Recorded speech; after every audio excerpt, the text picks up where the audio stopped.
Our first speaker is Todd Braje, and he's an anthropological archaeologist specializing in long-term human-environmental interactions, the archaeology of maritime societies, historical ecological approaches to understanding coastal hunter-gatherer fishers, and the peopling of the New World.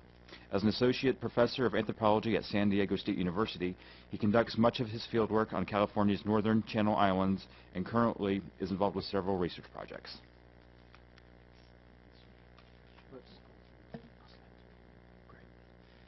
Thanks to the organizers. I'm really happy to be here, and thanks for Mike in particular for inviting me. It's been a really exciting first day, so I'm looking forward to hearing what everybody has to say as we move on. So today I want to just sort of, I work with an interdisciplinary group of scientists, and sort of my goals for today are threefold. Sort of describe sort of our historical ecology work, that views island, land, and seascapes as sort of millennia-long creations of MCLs. I want to argue that we need to be careful not to divorce concepts of MCLs from natural resource management. Cultural resources can be very critical components of understanding, managing, and restoring natural resources, and indeed many natural resources are actually millennia-long anthropogenic creations. And then at times, the management of MCLs can be in direct conflict with those of natural resources. I'm going to give some examples of that. So I'm going to take you through 3 case studies. I cut it down by 1, and just kind of show you some of the things we're doing on the northern Channel Islands. And here they are. Off the coast of Southern California, a chain of 4 offshore islands. Dave gave you a little geographic background on these, where I conduct most of my research. And these islands are exceptionally productive in terms of their marine resources, shellfish, fish, sea mammals, relatively impoverished terrestrial resources, with the largest land mammal being this very cute house-sized fox, the island fox, endemic island fox. One of the advantages we have to working in this area is not only do we have exceptional archaeological records, but we have exceptional paleoecological records where we can tease apart the changes that we see in ecosystems that might be the result of either or and both natural or anthropogenic changes. So we can sort of look at changes that are a result of humans or natural climatic changes like sea surface temperature, precipitation, or productivity, marine productivity. So the archaeological records on the Channel Islands are exceptional. They're exceptionally long. The earliest site is this 13,000-year-old set of human remains from Arlington Springs, and there was continuous occupation by the Chumash and their ancestors from the terminal Pleistocene to the historic period, and then a series of historic occupations after abandonment and removal, forcible removal of the Chumash by colonial enterprises. And through this 13,000-year sequence, these were maritime hunter-gatherers that relied on marine resources and developed a sophisticated maritime hunting and fishing technology, boating technology that was really geared towards at least the protein diet, exploiting these exceptional marine intertidal and kelp forest resources. So what we've been engaged in is this sort of massive sampling campaign of small-scale sampling in eroding exposures all across the islands, extensive surveys and mapping and extensive radiocarbon dating to sort of build this trans-Holocene record of human environmental interactions on the Channel Islands. One of the results of that has been perhaps arguably the largest and most significant concentration of terminal Pleistocene and early Holocene sites of anywhere in the New World. And so this is despite the fact that super island of Santa Rosa that formed during glacial periods, we've lost 75% of that paleocoastal landscape. So this is 80-plus sites over 8,500 years old that weren't on the paleo coastline, right? So we're missing this huge piece of it. and we know very little about this submerged landscape. So, all right, so I'm going to take you through a few case studies, the first one being ancient and modern abalone fisheries and sort of the creation of MCLs, these long-term fisheries on the island. So, and this may seem like a species approach. I assure you it's not, so I'll get there. Hang with me. Abalone fishing, and particularly red abalone fishing, what used to be a multi-million-dollar industry in California.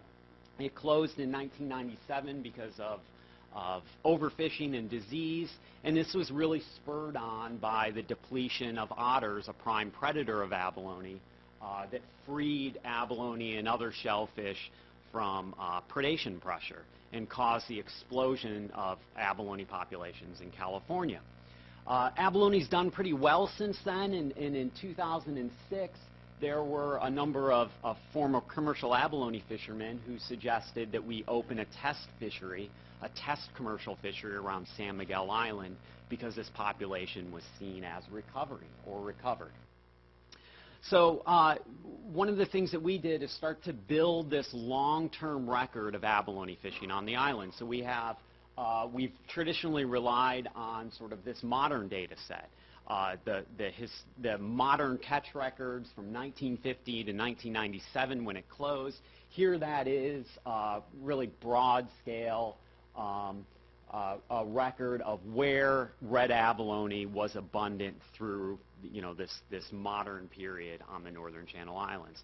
San Miguel being the prime fishery, and then secondary fisheries on southern Rosa and southern Cruz.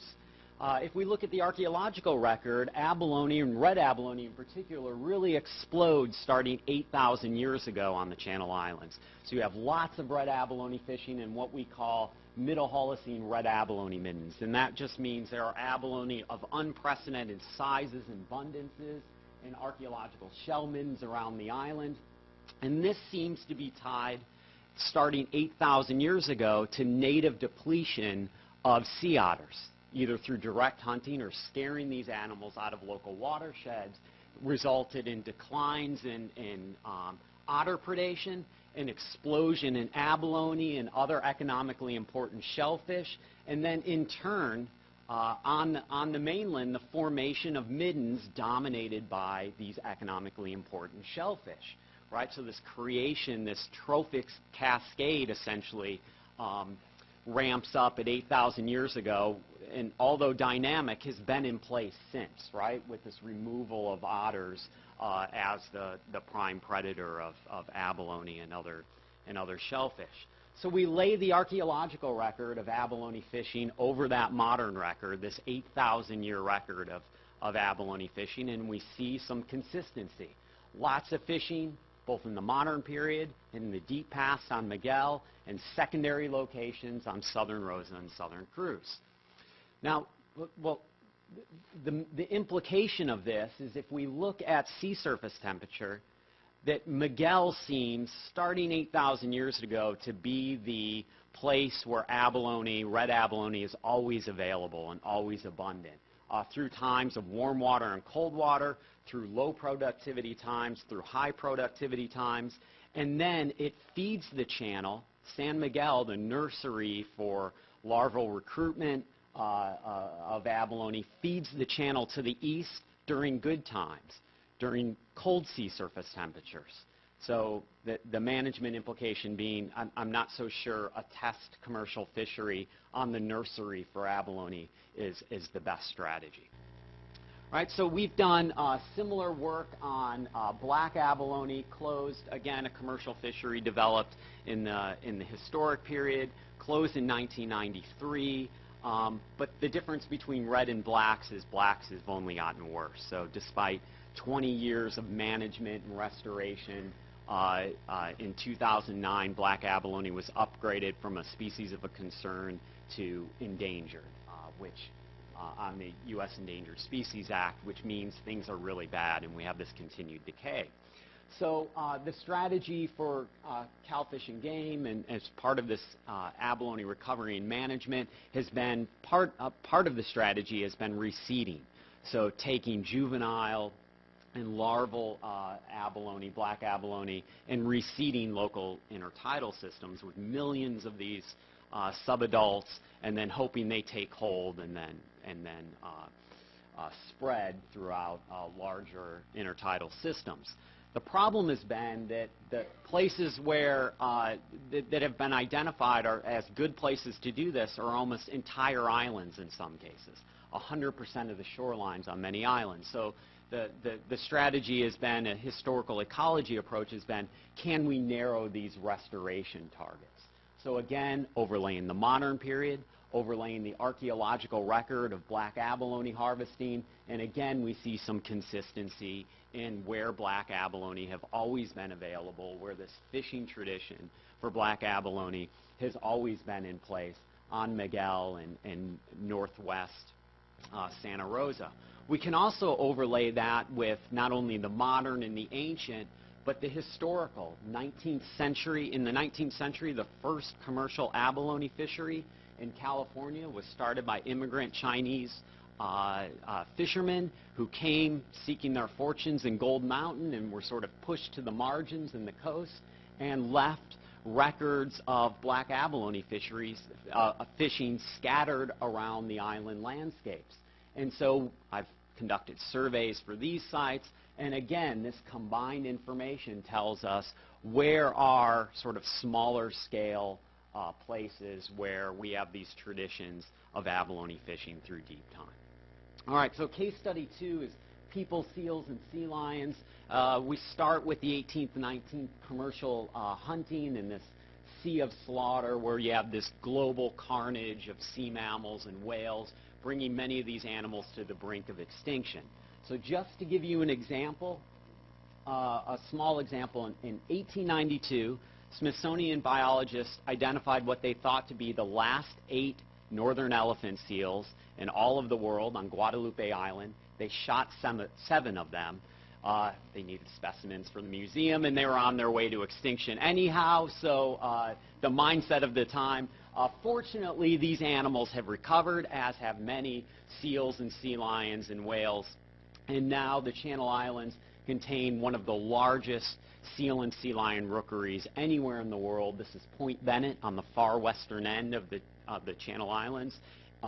However, and you can kind of see all these massive 100,000, 150,000 seals and sea lions haul out and occupy these landforms every single year.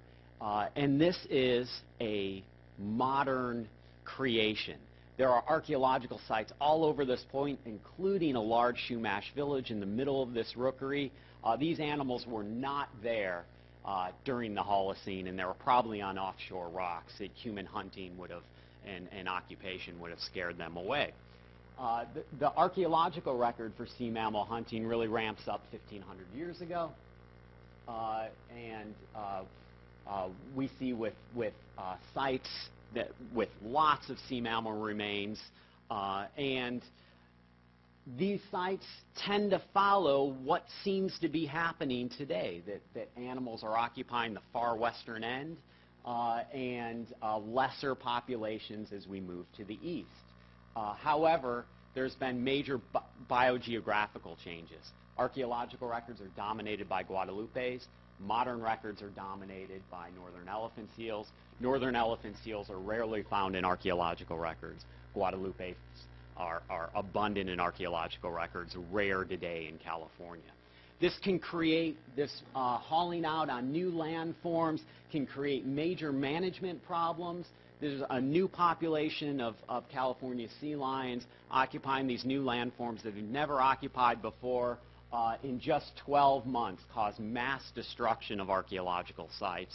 1,700 formal artifacts in just this one location being pushed off into these new locations as populations expand.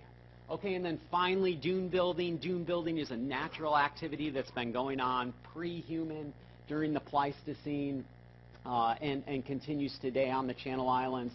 But dunes can be viewed as MCLs because human activities like occupying these dunes and stabilizes those dune faces, helps build these dune sheets And then human burning destabilizes, so you have this sort of human activity promoting stabilization and destabilization processes, creating this sort of dune-like environment through the islands. All right, thank you.